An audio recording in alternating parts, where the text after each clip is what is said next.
أعوذ بالله من الشيطان الرجيم.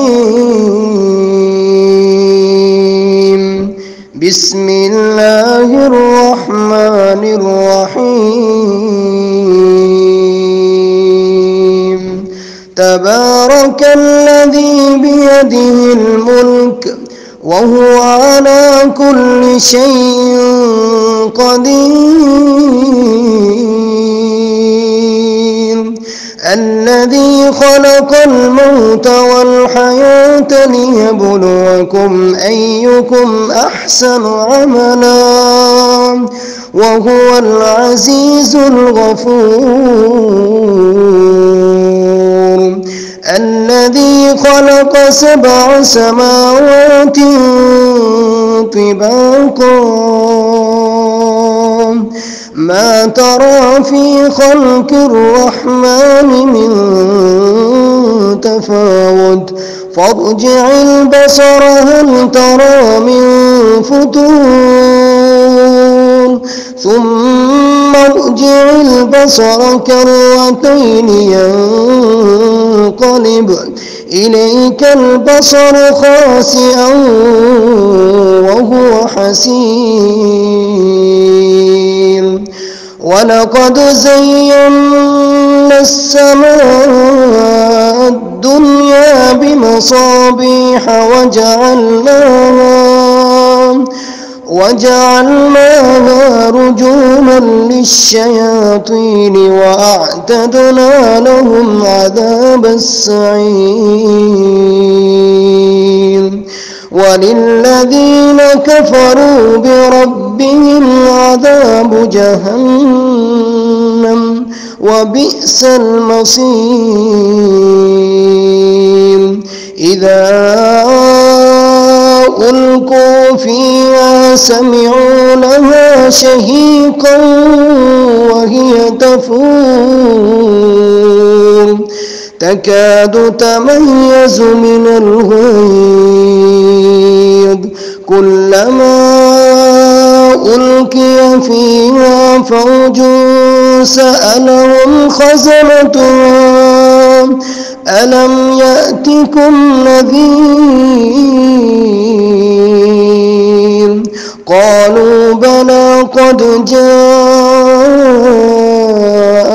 نذير فكذبنا وقلنا ما نزل الله من شيء إن أنتم إلا في ضلال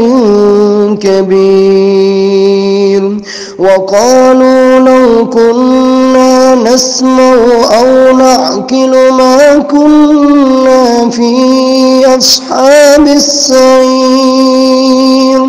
فاعترفوا بذنبهم فسحقا لأصحاب السعير.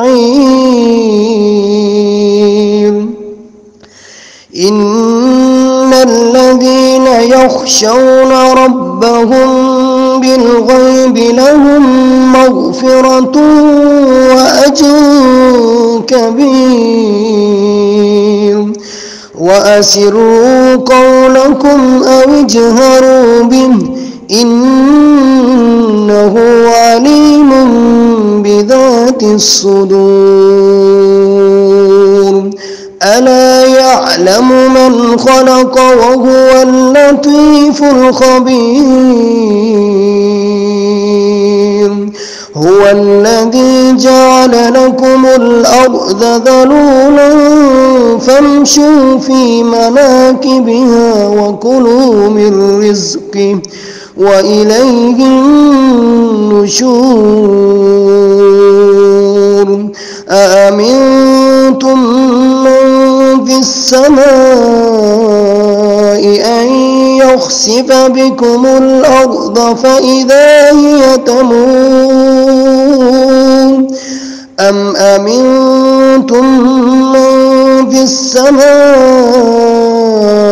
أن يرسل عليكم حاصبا فستعلمون كيف نذير، ولقد كذب الذين من قبلهم فكيف كان نكير أولم يروا إلى الطير فوقهم صافات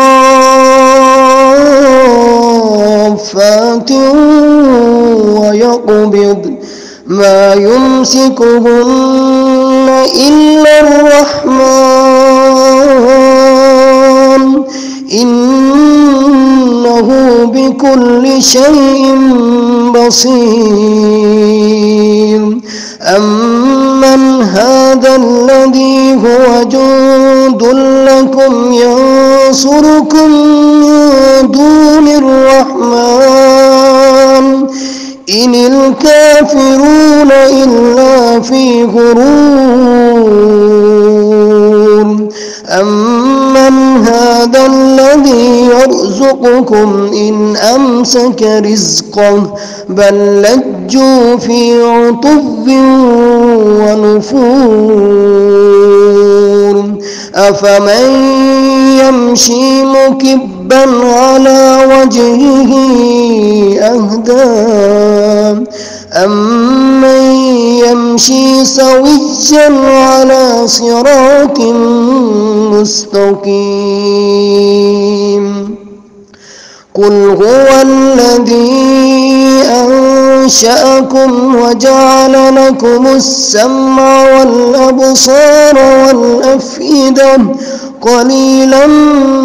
ما تشكرون قل هو الذي ذرأكم في الأرض وإليه تحشرون ويقولون متى هذا الوعد إن كنتم صادقين قل إنما العلم عند الله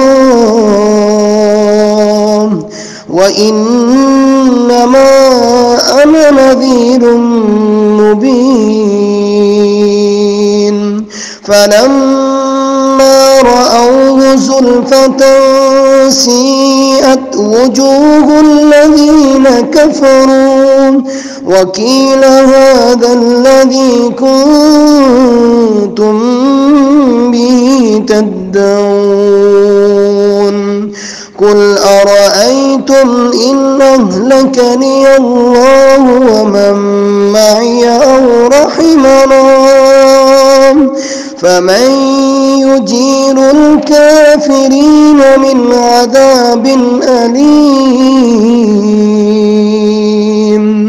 قل هو الرحمن آمنا به وعليه توكلنا فستعلمون من هو في ضلال مبين قل أرأيتم إن أصبح ماؤكم غورا فمن يأتيكم بماء معين